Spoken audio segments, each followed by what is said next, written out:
ये support area मिला, यहाँ से नीचे की साइड में आया। तो ये फंड, तो पहला काम अपने कैपिटल को सेव करिए जितना आपको 10 हुए। ट्रेडिंग की दुनिया में मैं पहला एक सवाल यही बोलूंगा कि आप मार्केट में आ रहे हैं उससे पहले आप पहले ट्रेडिंग के बारे में पूरा डिटेल नॉलेज ले लीजिए। आज हम बात करेंगे सपोर्ट एंड रेजिस्टेंस पे। हेलो दोस्तों, नमस्कार। मैं पुष्कर पाठक आ गया हूँ नए वीडियो के साथ में, एपिसोड 7। आप देख रहे हैं ट्रेडर पुष्कर पाठक। आज हमारा टॉपिक रहने वाला है support and resistance. Support resistance कैसे काम करता है, अगर किसी भाई लोगों से पूछा जाए, किसी ट्रेडर से, नए ट्रेडर से पूछा जाए कि सपोर्ट रेजिस्टेंस क्या है, तो वो डायरेक्टली एक ही चीज बताएगा, ये रेजिस्टेंस हो जाएगा, ये सपोर्ट हो जाएगा, या ये सपोर्ट हो जाएगा, ये रेजिस्टेंस हो जाएगा। यही चीज बता देगा। इसको बोला जाता है रेजिस्टेंस, इसको सपोर्ट। बट ऐसा नहीं होता। सपोर्ट रेजिस्टेंस एक फॉर्म में बनता है, किस फॉर्म में बनता है तो वो भी बताएंगे। बट उसकी पहले मैं कुछ बेसिक स्टार्टिंग में जो अपना टॉपिक चला हुआ है, एपिसोड 8 तक हम पहुंच चुके हैं, तो स्टार्टिंग से बताएंगे। स्टार्टिंग से हमने कहाँ तक अभी तक बताया और क्या बताया, और आप सीरीज में जाके देख सकते हैं। ताकि आप लोगों को वीडियो अच्छा लगे तो लाइक करना, शेयर करना, चैनल पे पहली बार सब्सक्राइब करना। अगर मैं स्टार्टिंग बताऊँ तो मैंने बताया था ट्रेडिंग के बारे में, ट्रेडिंग क्या होती है। तो बिगनर के लिए अगर बताया जाए तो ट्रेडिंग एक ऐसा प्लेटफॉर्म है जहां से आप किसी भी कंपनी के शेयर को बाय या सेल किया जाता है। उसमें इंडियन मार्केट में अगर बात करें, इंडियन मार्केट में तो इसमें 5x का लिवरेज मिलता है। अगर वही बीटीसी में बात करें, तो यहाँ पे आपको 100x से लेकर 200x तक का लेवरेज मिलता है। 10x का, 25 का, 100 का मिलता है। यहाँ पे 10 से लेके 200x का लेवरेज मिलता है। अगर आपके पास 10,000 रुपए तो 2 लाख तक का ट्रेड लेवरेज सबसे बेस्ट रहता है। 25x का लेवरेज ये ज्यादा बेटर रहता है, जो मैं यहाँ पे भी शॉर्ट फॉर्म में बता रहा हूँ। और बाकी अगर आपको पूरा बेसिक से देखना है तो जाके यहाँ पे अपना एपिसोड फर्स्ट या सेकंड में सेकंड में देख सकते हैं। वहां पे मैंने डिटेल में बताया कि किस प्रकार से कैसा वर्क करता है और किस सिनेरियो पे करता है। और दूसरा बात करेंगे हाउ द चार्ट वर्क। अगर हम चार्ट में देखें तो चार्ट किस प्रकार से कैंडल कैसे बनते हैं और कैसा इसका ओपनिंग, लोअर, क्लोजिंग आता है। तो अगर हम स्टार्टिंग से बात करें तो कैंडल का बनने का शेप सेम ऐसा रहता है, opening, high, close, sorry lower, फिर क्लोज। ओपनिंग हाई हो जाएगा, ये लोअर पॉइंट हो जाएगा, ये क्लोजिंग पॉइंट हो जाएगा। अगर इसका शेप बनाया जाएगा तो सेम शेप ऐसे ही बन जाएगा।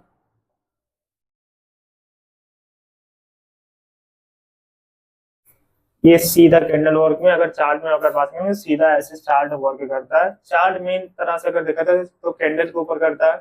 कैंडल में कई टाइप होते हैं, वो अलग, इसका अलग एपिसोड मैंने तैयार किया था और अलग एपिसोड में आपको देखने को मिल जाएगा। तो आप सीरीज जाके चेक करेंगे एपिसोड में, फर्स्ट, सेकंड, थर्ड, तो स्टेप बाय देखेंगे तो एकदम बिगनर से हम बता रहे हैं। तो हमें कुछ ज्यादा टिपिकल चीजें नहीं बता, एक बिगनर बताऊं ऐसी जगह से बताया हूँ कि जहां से स्टार्टिंग से बताया जाए। छोटा भी बच्चा अगर स्टार्ट कर रहा है ट्रेडिंग तो वहां से देख के सीखने की कोशिश करो, सीख लेगा। तो एकदम बेसिक चीजें मैंने एक कॉन्सेप्ट बता दी, ये डायरेक्टली मैंने शॉर्ट फॉर्म में बताया। अगर इसका फुल वीडियो देखना है तो जाके आप देख सकते हो, या कमेंट करेंगे, वहां से भी आपको आपके में लिंक मिल जाएगा। अगर हम तीसरे टॉपिक पे बात करें तो तीसरा हमारा टाइम फ्रेम। किस टाइम फ्रेम के बारे में, किस टाइम फ्रेम में कैसा कौन सा ट्रेड करना चाहिए। अगर देखा जाए चार्ट में बेसिक देखा जाए, 1 मिनट, 5 मिनट, 10 मिनट, किसी किसी में आपको 10 मिनट देखने को मिलेगा, नहीं तो सीधा 15 मिनट का देखने को मिलेगा। 30, 45, 90। इसके बाद में आ जाएगा 1 आवर, 2 आवर, 4 आवर, 6 आवर, फिर 1 डे, 1 वीक, 1 मंथ, 6 मंथ। ये टाइम फ्रेम रहता है। एक कैंडल का आपको समय बताएगा।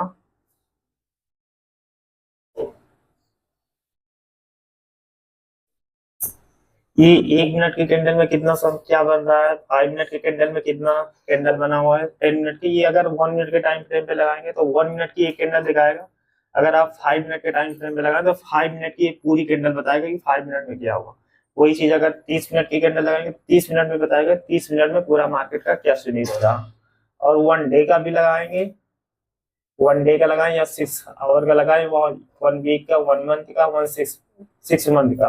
तो वो एक कैंडल 1 मंथ का भी बताएगा, एक कैंडल 1 दिन का भी बताएगा, एक कैंडल 1 घंटे का भी बताएगा, एक कैंडल 1 सेकेंड का भी बताएगा। हर एक टाइम फ्रेम पे अलग अलग कैंडल रहती है, अलग अलग कैंडल सेलेक्ट किया जाता है, और किस कैंडल का किस में ज्यादा यूज किया जाता है उस पर हम बात करेंगे।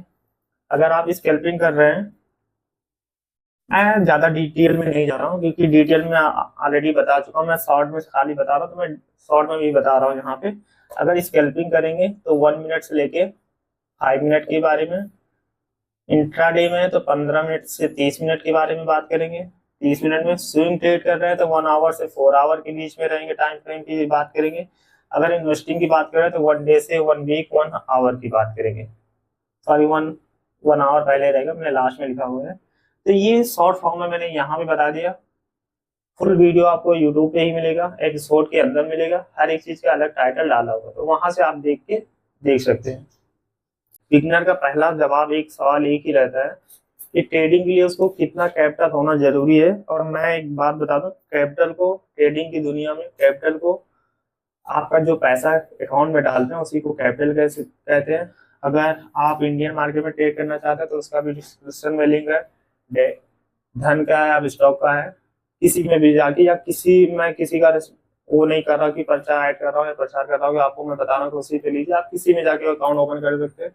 इंडियन अगर बीटीसी में ट्रेड करना तो लीगली जो एफआई के थ्रू रजिस्टर्ड है, डेल्टा एक्सचेंज इंडिया, उसमें जाके आप ट्रेड कर सकते हैं।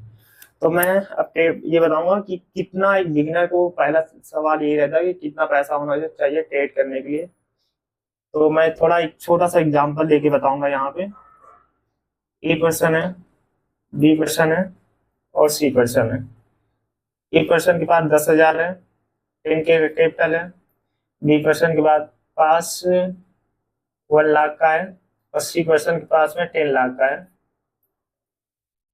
तीनों लोग बिगिनर ही हैं, तीन के तीनों, ए बी सी जो तीनों पर्सन है तीनों बिगनर ही हैं। बट इसमें से कुछ कैंडिडेट ये ऐसा भी करेंगे, जो एक 10K है वो पहले सीखने की कोशिश करता है तो बहुत ही अच्छा रहता है।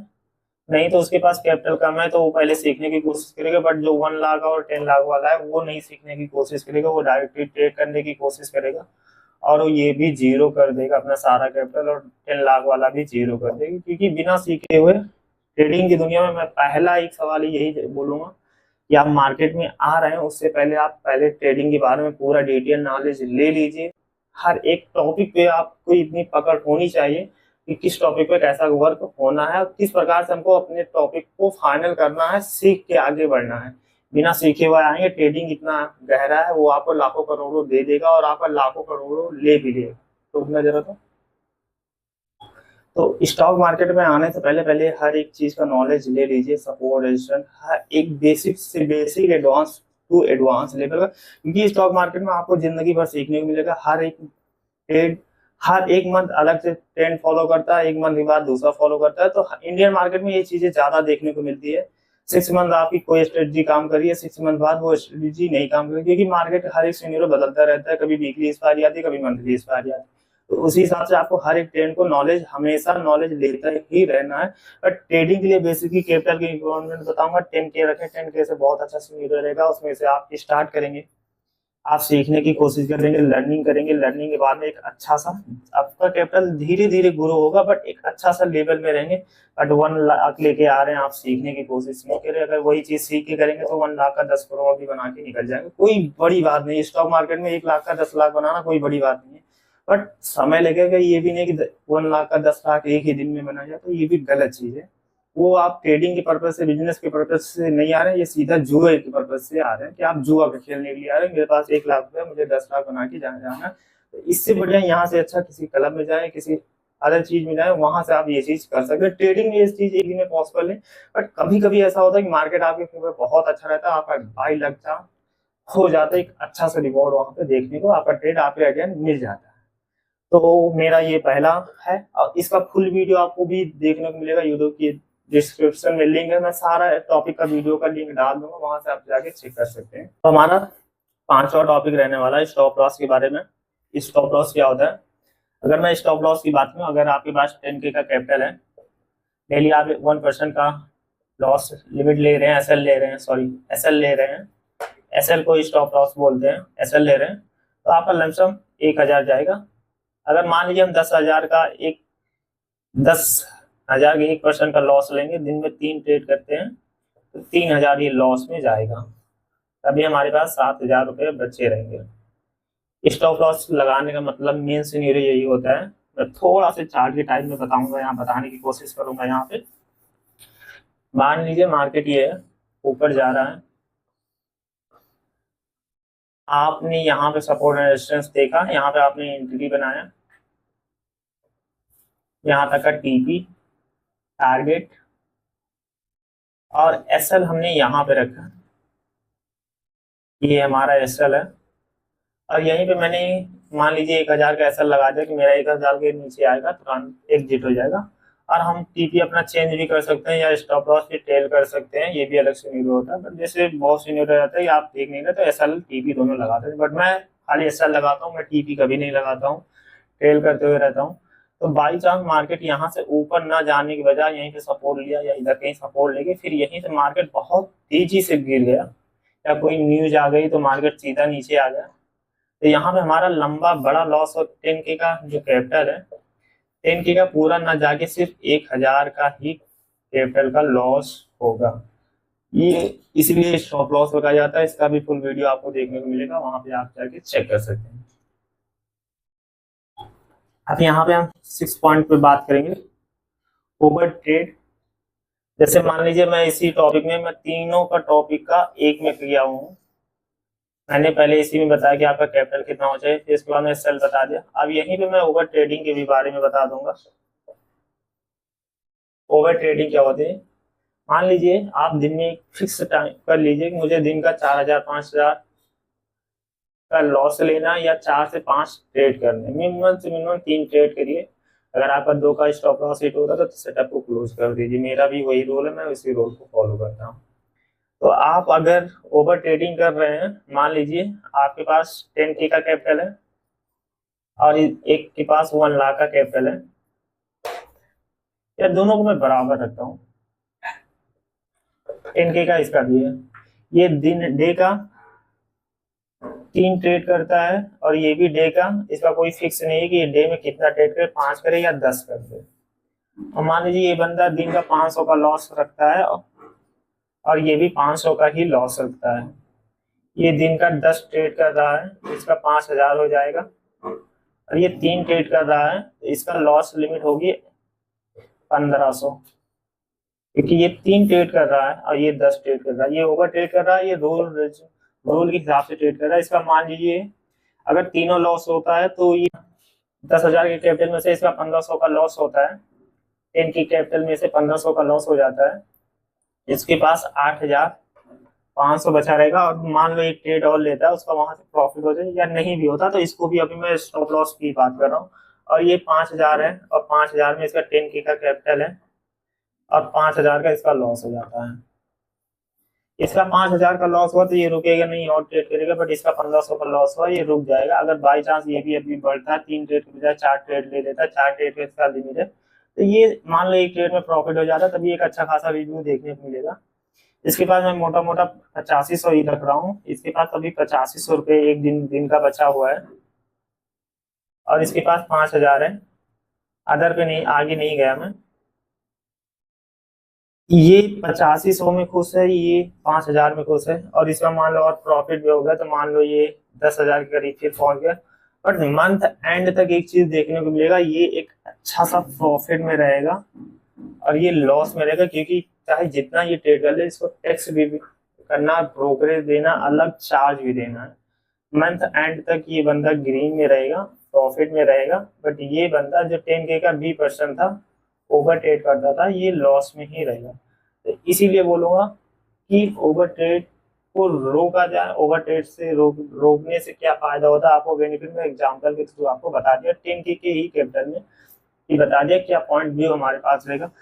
मार्केट में आने से पहले एक चीज और नोट करना, अगर आपके पास पैसा कैपिटल है तभी आप मार्केट में सर्वाइव कर पाएंगे। अगर आपके पास कैपिटल नहीं है तो पहला काम अपने कैपिटल को सेव करिए। जितना आपको 10,000 से 50,000 बना वो बात ही बात है, पहले जो हमारे पास 10,000 है, वो 10,000 को हम सेव करें कि कैसे उसको 10,000 को हमको कम से कम यूज करके बचाना है, कि हम मंथ एंड तक इस 10,000 को मैं रखूं, ना कि एक ही दिन में हमको 10K का 0K कर दें, वो अलग चीज हो जाती है। हमारा पॉइंट है टाइप ऑफ चार्ट। चार्ट अगर देखा जाए तो 3 प्रकार के होते हैं। पहला लाइनिंग, तीसरा बार, और तीसरा रहेगा कैंडलस्टिक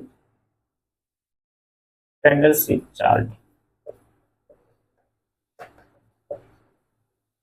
लाइन चार्ट में क्या रहते हैं, डायरेक्टली हमको लाइन देखने को मिलेगा, ऐसे ऐसे लाइनिंग देखने को मिल जाएगा, इसमें कोई कैंडल के बारे में कोई फॉर्म नहीं देखने को मिलेगा।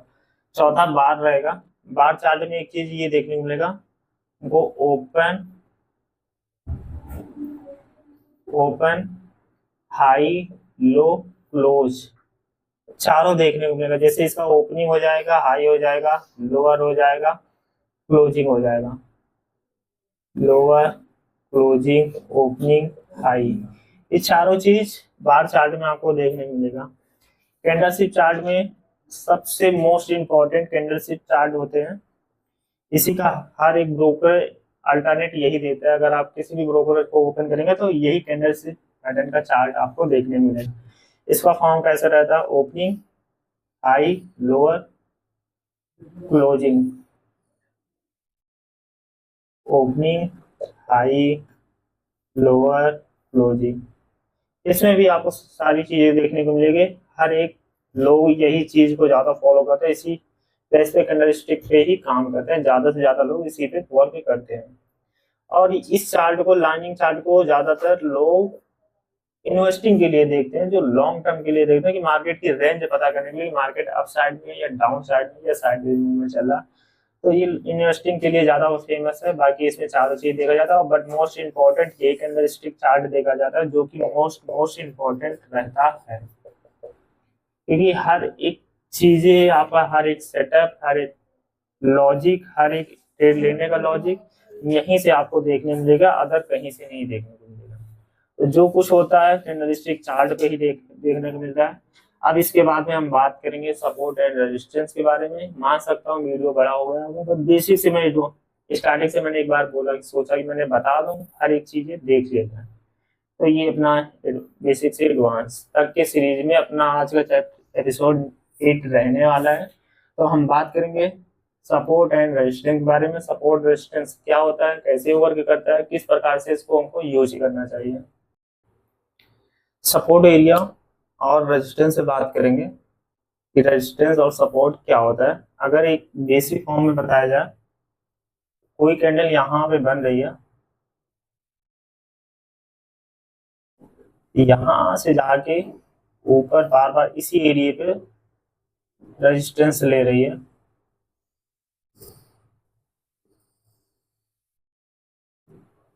और एक नीचे से बेस यहाँ से बनाई हुई है, फिर यहाँ पे जाके फिर यहाँ से नीचे आई मार्केट, फिर से इसी एरिया पे बनाया, फिर यहाँ से ऊपर, फिर यहाँ पे कैंडल बनाई,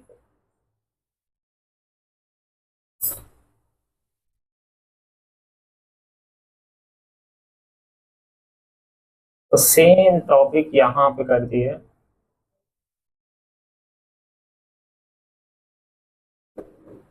यहाँ पे बनाई।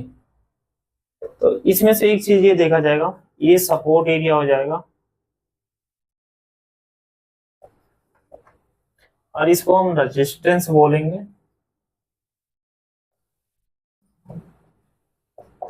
ये रेजिस्टेंस हो जाएगा। सपोर्ट का कहने का मतलब ये है, फंडा है कि सपोर्ट एरिया यहाँ पे बार बार ऐसी जोन के पास में टकरा रहा है, जो यहाँ पे अगर सपोर्ट की हम परिभाषा की बात करेंगे, ऐसी कैंडल जहां से बनना स्टार्ट होती है, फिर एक एरिया के बाद रेजिस्टेंस लेके फिर नीचे आती है, फिर बी पॉइंट पे फिर से ए पॉइंट के पास से बी पॉइंट पे फिर से वहीं पे सपोर्ट लेके फिर ऊपर जाती है, एरिया पे फिर से वहीं से बन के दूसरा ऊपर हाई बनाता है, और फिर तीसरे पॉइंट पे आके फिर रुकती है सी पॉइंट के पास में, तो उस एरिया को सपोर्ट बोलेंगे।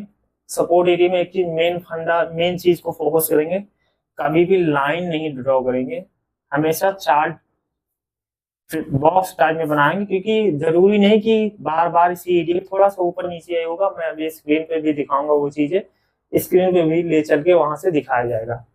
तो ये हो गया हमारा रेजिस्टेंस सॉरी सपोर्ट एरिया और रेजिस्टेंस एरिया। इसके बाद में भी ऊपर भी सपोर्ट रेजिस्टेंस फॉर्म होता है, बट ये रेजिस्टेंस कुछ लोगों का कहना रहता है ऐसे मैंने दो फंडे देख लिए तो हमारा ये नीचे सपोर्ट हो गया ऊपर रेजिस्टेंस होगा। कम से कम 3 जगह पे टकराना चाहिए, 3 पॉइंट होना चाहिए ए बी सी, ये तीनों जगह पे कम से कम 3 पॉइंट होने चाहिए। और यहीं से एक ट्रेड लाइन का भी सपोर्ट एरिया बनता है, जो कि वहां से हम लोग ट्रेड लेने के लिए यूज करते हैं। वो भी अलग आगे में स्टार्टिंग में आपको बताऊंगा कि उसके क्या बेनिफिट मिलते हैं, क्या वो कौन से ट्रेड चलने के चांस रहते हैं या नहीं रहते हैं। तो अगर इसकी मैं परिभाषा की सपोर्ट रेजिस्टेंस की परिभाषा की बात करूंगा, ऐसा एरिया जहां से सपोर्ट रेजिस्टेंस पे बार बार एक 2-3 कैंडल पे बार बार टकरा रहा है, वहीं से आगे एक ही जोन में घूम रहा है, तो उस एरिया को सपोर्ट एंड रेजिस्टेंस बोलेंगे। अगर इसके आगे के टॉपिक पर मैं बात करूं कि यहाँ से कैसे क्रॉस आउट हमको देखने मिलेगा, दूसरा सपोर्ट एरिया कैसे बना, तीसरा सपोर्ट एरिया रेजिस्टेंस कैसे बना, मैं ऊपर की थोड़ा सा लाइन ड्रॉ मिटाने की कोशिश करूंगा। लेकिन तो इसको ज्यादातर बेसिक फॉर्म में, अगर शॉर्ट फॉर्म में देखा जाए तो एस से प्रेजेंट किया जाता है, इसको आर से प्रेजेंट किया जाता है। और यहीं पे हमारा एक कॉन्सेप्ट और आता है, अगर यहाँ से हमको ब्रेकआउट मिलता है तो यहाँ से भी हम लोग एंट्री लेते हैं, बट एक लॉजिक और मेन फॉर्म लॉजिक याद रखना, कम से कम 3 पॉइंट का होना चाहिए। तीसरे चौथे के ऊपर क्रॉस आउट होता है तो वहां से बेटर जोन देखने को मिलता है। तो इसका सिनेरियो ये हो जाएगा, फिर यहाँ से क्रॉस होके अगर ये डायरेक्ट क्रॉस आउट हो रहा है तो यहाँ पे एंट्री नहीं लेना है, एक बार नीचे रेजिस्टेंस लेने के लिए फिर से आएगा, फिर उसके बाद में ये एक फॉर्म बना के फिर से एक ये बना लेगा रेजिस्टेंस। अब ये चीज रेजिस्टेंस नहीं बोला, अगर ये क्रॉस आउट हो जा रहा है तो इसको हम रेजिस्टेंस नहीं बोलेंगे। अब ये फॉर्म इसको हम बोला जाएगा सपोर्ट एरिया। अब ये सपोर्ट हो जाएगा, बट कब बोला जाएगा, जब ये 2 से 3 बार नीचे की साइड में फिर आके फिर इसी एरिया पे टकरा के फिर ऊपर जा रहा है, फिर नीचे आ रहा है, कम से कम 2 से 3 बार होता है। तो इसको अभी तक ये जब तक ये क्रॉस आउट नहीं था इसको हम लोग रेजिस्टेंस मान रहे थे, नीचे सपोर्ट माना जा रहा था, बट अब ये क्रॉस आउट हो गया तो इसको अब हम लोग सपोर्ट मानेंगे। अब ये हमारा नया रेजिस्टेंस ये एरिया बन गया, हम इसको नया रेजिस्टेंस मानेंगे। और वही साम बुलिश मार्केट बेरिश मार्केट में भी देखने को मिलता है, अगर ये क्रॉस आउट देखने को मिलता है, अब अगर देखा जाए चाहे रेजिस्टेंस का ब्रेकआउट देखने मिलेगा, ये सपोर्ट एरिया का ब्रेकआउट देखने मिलेगा, दोनों साइड पे एक डायरेक्टली ब्रेकआउट पे ही एंट्री नहीं बनाना है। फिर एक बार मार्केट वहां से रीटेस्ट करके फिर से सपोर्ट एरिया पे रेजिस्टेंस पे आता है तो फिर उसके बाद में एंट्री बनाना, फिर वो जाके एक नया रेजिस्टेंस ढूंढने की कोशिश करेगा, फिर नीचे सपोर्ट आएगा, फिर ऊपर रेजिस्टेंस ढूंढने की कोशिश करेगा। तो ये सिनेरियो हमारा हो जाएगा, रेजिस्टेंस था पर अब इसको सपोर्ट बोला जाएगा। अब ये सपोर्ट बन जाएगा और ये अब आपका रेजिस्टेंस बन जाएगा। और सेम बुलिश बेरिश में भी यही चीज देखने को मिलेगा, जब भी नीचे का ब्रेकआउट होगा कभी भी डायरेक्टली ब्रेकआउट पे एंट्री नहीं लेना है। जब एक बार यहाँ से रीटेस्ट करके ऊपर फिर आता है और फिर मार्केट नीचे निकलता है तो यहाँ पर अपना एंट्री बनाएंगे, इस लेवल का स्टॉप लॉस करके ऐसा रखेंगे। और अब यहाँ पे ये जो सपोर्ट एरिया था अब इसको हम रेजिस्टेंस बोला जाएगा। नीचे सपोर्ट, नीचे का एरिया सपोर्ट दिया जाएगा, क्योंकि मार्केट सेल है, जब मार्केट डाउन जा रहा है तो नीचे का सपोर्ट एरिया दे दिया बोला जाएगा। और ऊपर का ये जो सपोर्ट एरिया था हमारा अब इसको हम रेजिस्टेंस बोलेंगे। जब ब्रेकआउट हो जाती है दूसरा सपोर्ट एरिया नीचे की साइड में दूसरा सपोर्ट एरिया ढूंढ लेता है, तो पहले सपोर्ट एरिया को हम रेजिस्टेंस एरिया बोलते हैं, जो नीचे का नया सपोर्ट एरिया ढूंढा हुआ है उसको मैं सपोर्ट बोलूंगा। अब ये हमारा रेजिस्टेंस बोल देगा। तो एपिसोड 8 को अब यहीं पे समाप्त करूंगा। अभी मैं इसका इसकी रिकॉर्डिंग दिखा दूंगा कि किस प्रकार से सपोर्ट एंड रेजिस्टेंस एरिया को फॉलो करते हैं। बाकी अगर आप लोगों को वीडियो अच्छा लगता है तो लाइक करना, शेयर करना, चैनल पे पहली बार तो सब्सक्राइब जरूर करना। और चलते हैं स्क्रीन पे, वहां पे आप लोगों को दिखाता हूँ कि सपोर्ट रेजिस्टेंस कैसे ढूंढा जाएगा और किस प्रकार से देखा जाएगा। हम लोग स्क्रीन पे आ गए हैं और यहाँ पे हम बात करेंगे सपोर्ट एंड रेजिस्टेंस के बारे में कि सपोर्ट एंड रेजिस्टेंस कैसे ढूंढा जाएगा। मैंने एक चीज बताया हुआ था कभी भी डायरेक्टली ऐसे लाइन नहीं खींचना है कि लाइन ऐसे हम ड्रॉ कर देंगे तो लाइन हमारा हो जाएगा। ऐसा कभी भी मत करना, क्योंकि ये देखो कहीं पे यहाँ पे अगर आप देखेंगे, यहाँ पे अभी आपको ये सपोर्ट नहीं ले रहा है, यहाँ पे सपोर्ट नहीं लिया, यहाँ का तो ले लिया है, बट इसके लिए मैंने एक बोला था कि बॉक्स टाइप में यूज करेंगे। तो मैं चलता हूँ बॉक्स के पास में और वहाँ से मैं सेलेक्ट करता हूँ। ये आ गया मैं बॉक्स में। अब यहाँ से डायरेक्टली एक सपोर्ट एंड रेजिस्टेंस हमने ड्रॉ किया, और यहाँ पे भी नीचे भी सपोर्ट एंड रेजिस्टेंस एक बार ड्रॉ कर लिया।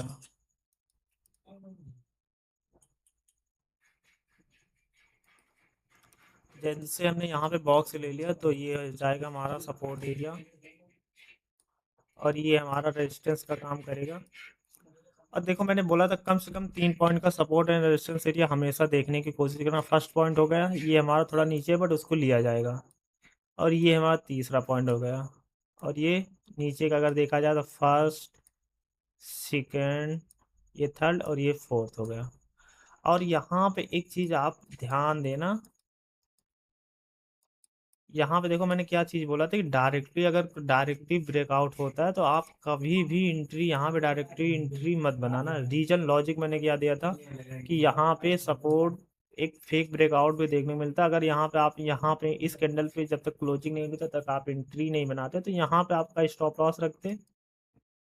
चलो मैं स्टॉप लॉस भी रख के दिखा दे रहा हूँ। अगर बाई चांस यहाँ पे डायरेक्टली क्लोजिंग हुआ तो यहाँ का स्टॉप लॉस कम से कम 1:1 का तो टारगेट लेना ही था। तो मान लीजिए ये 2% का है, अभी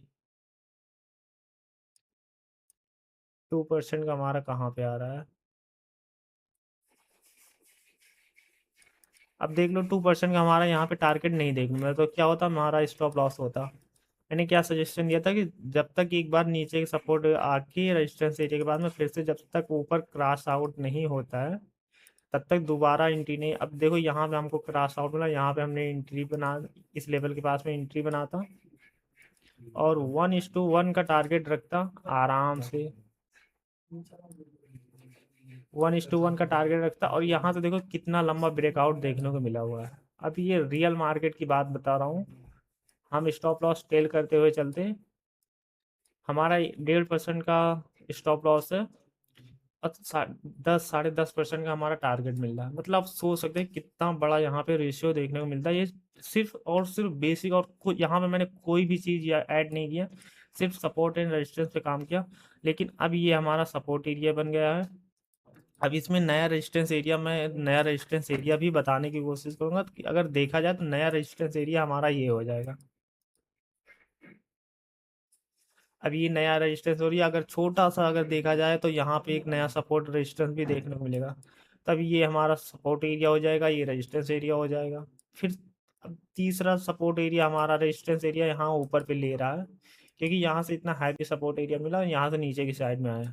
तो ये फंडा था, बाकी ये आज का मतलब बेसिक था। और इसमें एडवांस में हम कल नेक्स्ट चैप्टर में बताएंगे। बाकी आप लोगों को वीडियो अच्छा लगे तो लाइक करना। चलिए यहीं पे क्लोज। तो अभी तक हमने यहाँ पे बात किया था सपोर्ट एंड रेजिस्टेंस के बारे में। तो आज का टॉपिक था support and resistance, but basic मैंने पीछे का एरिया भी कवर किया हुआ है। तो स्टार्टिंग से हर एक वीडियो को मैं डिस्क्रिप्शन में लिंक भी लगाने की कोशिश करूंगा, लगा दूंगा, वहां से आप जाके देखते हो, या आप सीधा चैनल पे भी जाके देखते हो। वहाँ पे स्टेप बाय एपिसोड स्टार्टिंग से एपिसोड 1 से लेके अभी 8 तक हुआ है। तो बाकी आज के लिए बस इतना ही समाप्त करेंगे। बाकी कल इसमें कुछ नए टॉपिक को ऐड करेंगे कि रियल सपोर्ट एरिया और ब्रेकआउट कैसे हम पहचानेंगे।